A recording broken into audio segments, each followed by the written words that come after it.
Hello everyone, good morning. So ang share natin ngayon, magkano bang ginastos ko dito sa ating bagong lalagyan ng bigas.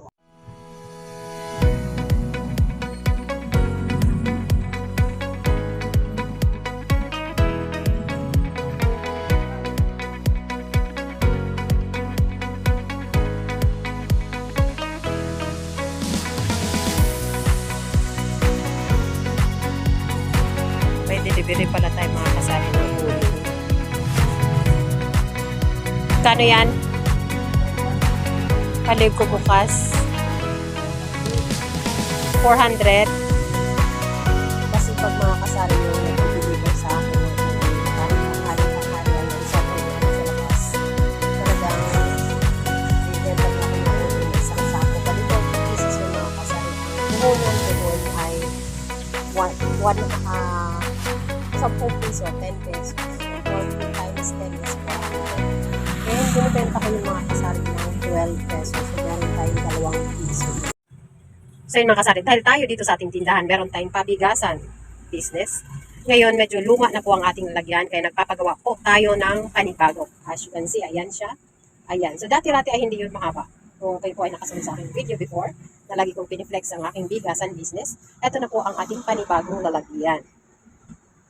Ayan. So, magkano bang ginastos natin dyan? I-share ko sa inyo ang ating labor material cost sa pagpapagawa natin ng ating panibagong bigasan na lalagyan. So, ito. So, ito ngayon mga kasari, ang ginamit pala natin dito ay isang panid lang po na marine wood na plywood, which is ang thickness niya ay 3/4. Ayan, 3/4 yung kinuha natin para mas lalong tumibay at tumagal pa ang ating negosyong bigasan, itong ating lagyan. Kasi for sure, one thing for sure is magtatagal talaga ang aking bigasan business.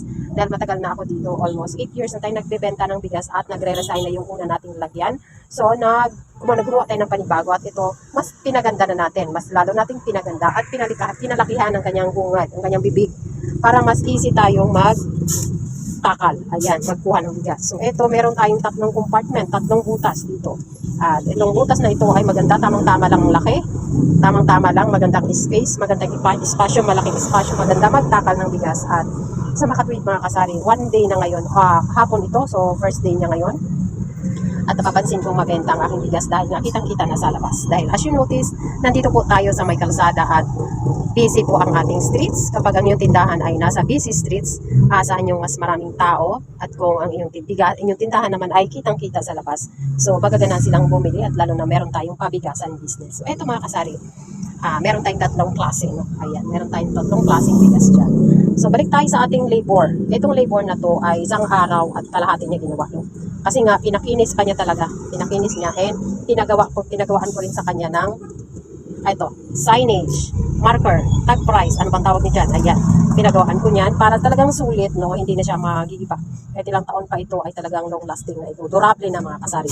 At in fairness, maganda. So, pare sila ng sizing at 3 lang naman ang aking bigasan dito sa aking tindahan. So, ito mga kasari ay 3/4 na ang thickness niya. And isang plywood lang ginamit. And 1,400 pesos ang presyo ng isang plywood na to. And yung mga sobra ay ginawa kong sapin, ginawa kong tiles doon sa baba para sa aking mga soft drinks. Kasi sa soft drinks ko ay nandiyon na po siya sa ilalim. And kita po yan sa harapan mga kasari yung aking mga soft drinks dyan. Mga swakto, mga pa-plastic natin na mga inumin. And yung aking 1.5 ay nasa side. So ngayon mga kasari, kung napansin nyo, dati di ba dito yung aking nalagyan na nakatumpok ng mga swakto. So ang mali doon is natakpan yung ating mga paninda dito sa looban. So mahirapan si customer, silip-silip pa kung anong meron pa dito sa ating loob. So ang ginawa natin, tinanggal na natin at minove natin, inagtabi na natin yung ating per sacks and yung ating mismong lalagyan ng bigas, and yun ay nasa harapan. Kitang-kita ni customer kapag dadaan at plano nilang bumili ng bigas, so kita nila kaagad. And yung aking mga swakto ay nandyan na sa ilalim, nandito sa side yung iba, ay nasa labas yung iba. And may delivery nga tayo na huling kanina, ayun sa kabilang side naman yun, ilagay ko. And dito is meron tayong pasara dito kasi kapag tanghali is mainit, so papasok yung singaw ng kalsada, mainit sa atin, so kaya sinasara muna natin temporarily kapag tanghali. And ayun, para naman safe ang ating paninda, hindi maarawan, hindi mainitan, kasi meron tayong itlog dito partly, dito malapit sa may harap. So hindi siya mainitan dito. Ayan. So yun yung ideas ko sa pag-ayos ng aking mga paninda. Kailan kasi safe, lalo na summer na ngayon. Kapag nainitan kasi si itlog, mabilis itong masira. Alam niyo naman ang time duration ng itlog is maiksi lang. 2 to 3 weeks, yan mas hindi na maganda kung matatagalan, kung matagal maubos ang ating itlog. So malulugi tayo kapag nainitan and ibabalik na yung customer. So yung mga kasari, ang aking panibagong setup dito sa aking tindahan, yun yung ating bagong lalagyan. And yung paa pala ng mga kasari, ayan yung paa na ginawa natin is 205 yan. Ito. 200 plus. Ito. So 1.4 and 200 plus, nasa 1.7 ang ginastos natin sa labor as a material, and sa labor is 900 kasi 1.5 days na yung ginawa yan. So yun yung magkatabi na sila dyan. Ayan. So ayan na yung itsura ng ating tindahan sa harap. O, kitang-kita na po yung ating mga panindang pag sumilip sila dito sa loob kung anong meron sa ating tindahan. Ang aking labor cost, 900 pesos kasi 1.5 days na yung ginawa ng aking tagapagawa. And then, yung material natin is 1,400 yung 3/4 na marine wood and 200 plus yung ginawa niyang paa. So, 1,600, almost 1,700 ang gastos sa material.